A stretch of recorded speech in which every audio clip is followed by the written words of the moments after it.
What are the first kinds of characters that appear in your mind when you think scary characters? For me, it's usually some sort of psycho, or a serial killer, or a straight-up monster or demon.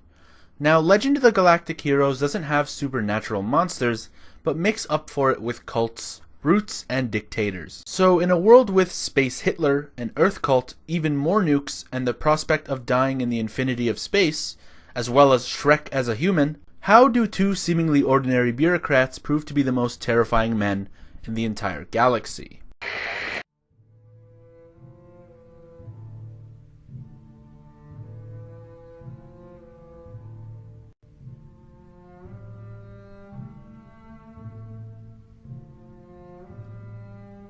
Job Trunicht was an Alliance statesman with a rather plain and unspectacular military career, who later jumped into politics and found much success there. He was a right-wing nationalist and had close ties with the Patriotic Night Corps and even the Church of Terra. He was eventually elected as the Defense Secretary, where his true manipulative nature came into the light. While on the surface, Trunicht seemed to be a regular right-wing politician, riding the wave of nationalism, advocating for a military invasion of the Galactic Empire, and glorifying the military. However, a question arose during the eventual Alliance invasion of the Empire.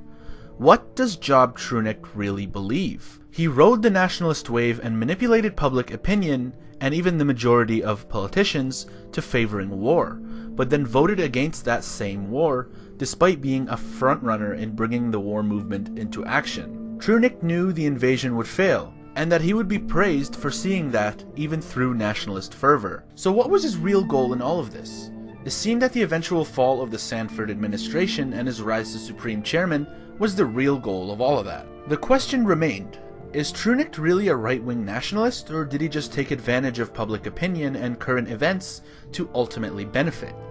Trunicht's ultimate skill was his ability to put on faces for any situation, as close to being a shapeshifter without actually shapeshifting, all while having a smile on his face and an air of being in control of the situation. His pro-war policies gave him success, but he became anti-war when it benefited him. He was a staunch Alliance statesman and head of state, putting on a tough, never-surrender face to the Empire, but was more than willing to continue to govern under the Empire's rule after the Alliance fell. He praised democracy and denounced autocratic tyranny, but later claimed that democracy can be abandoned if the people favored autocracy more, and that he could benefit either way. Trunicht was a walking contradiction, yet that was his greatest asset. His willingness to say and do whatever it takes to survive, and to profit, much to the ire of his more idealistic, honorable countrymen and enemies. Trunicht is essentially a politician stereotype, greatly exaggerated. Yet even he, with his many manipulative tricks, was not just a single-minded, ladder-climbing politician. Paul von Oberstein was an imperial staff officer with a chip on his shoulder, for justified reasons. His lack of sight would have been grounds for death if he had been born a century or so earlier, due to the Inferior Genes Exclusion Act under Rudolph. Even with being granted cybernetic eyes, he faced ridicule for his condition, as the culture of the Empire had very much been changed by Rudolph's policies, even if the Exclusion Act was no longer in effect. Oberstein saw something in the rising Reinhard von Lohengramm and joined his faction, being an essential part of Reinhard's faction and eventual dynasty, with Hildegard von Mariendorf, Siegfried Kircheis, Wolfgang Mittermeier, and Oskar von Royenthal. He became essentially a second-in-command under Reinhard, and came to wield considerable military and political power of his own as a result.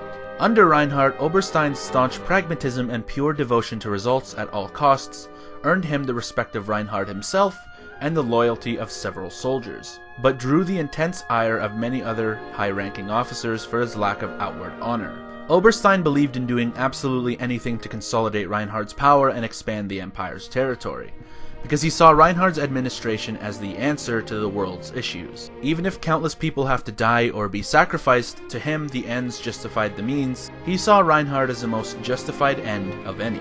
He allowed a nuke to be dropped on Westerland so it can make Reinhard look good in comparison to Braunschweig during the Civil War. He suggested that the Empire sacrifice a hostage of their own to kill Yang Wen-li, even if that hostage had to be Oberstein himself.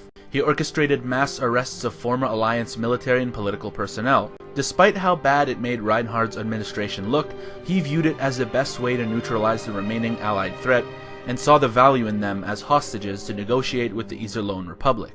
These actions starkly contrasted the honor and respectfulness of officers like Mittermeier, Royenthal, and Müller, who were fellow pillars of Reinhardt's administration and military. What connects Oberstein and Trunicht is their persistence in using their specific political methods at all costs, even if it makes them hated, even if it puts their lives in danger.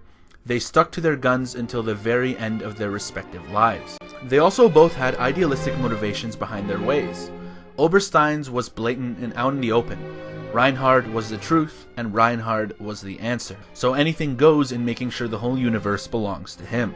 Trunicht, in a fashion very typical of himself, hid his own convictions behind layers and layers of facades. While his first goal was definitely being as powerful as he could be, he was not without his own personal beliefs. Dominique later revealed that Trunicht did genuinely believe in constitutionalism, and by association democracy, and a major goal of his upon returning to Heinessen was to install an awareness and enthusiasm for constitutionalism within the Empire, in the hopes the Alliance's former glory will return in future generations.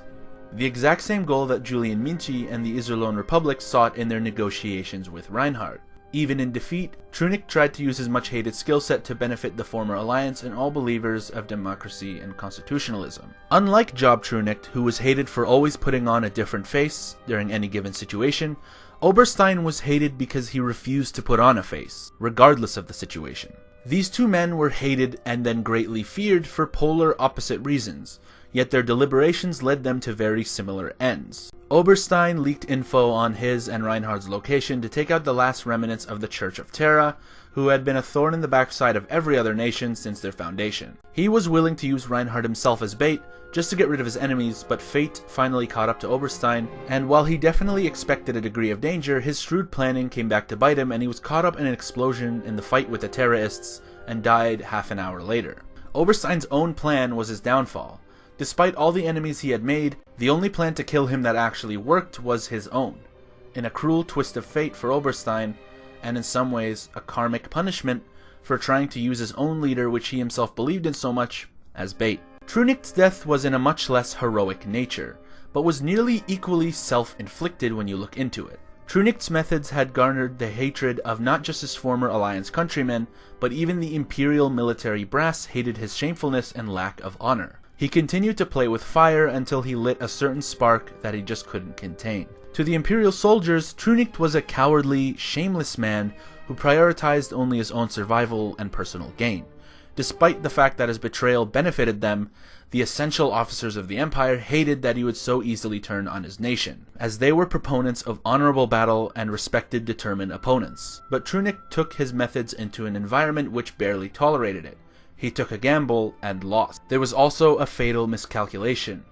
He was too careful. He hid his intentions too well, so well in fact that Royenthal genuinely believed he was a shameless traitor, and murdered him, cutting short Trunicht's plans. He hid his true intentions behind so many walls and so many faces that even the smarter minds of the Empire couldn't break him down, and that ended up being what killed him. If Royenthal knew that Trunicht was secretly fighting for constitutionalism, it's very likely that he wouldn't have shot him. Just because Trunicht isn't fighting in a military manner doesn't mean Royenthal wouldn't understand other methods. He's smart enough to know not everyone fights with brute force, but Trunicht didn't allow any space for that understanding to take place. Trunicht was too good at playing the long game and putting on a face, and the others just couldn't keep up, and Royenthal killed him for it. In its own unique way, Trunicht defeated himself much like Oberstein did.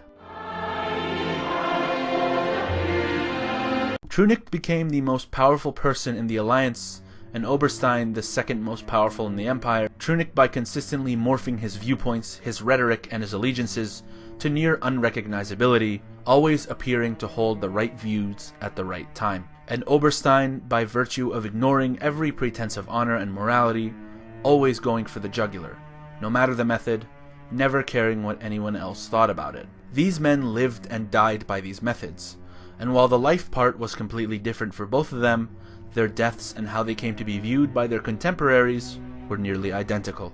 Thank you so much for watching if you reached this point. I appreciate the support. Take care, and have a great day.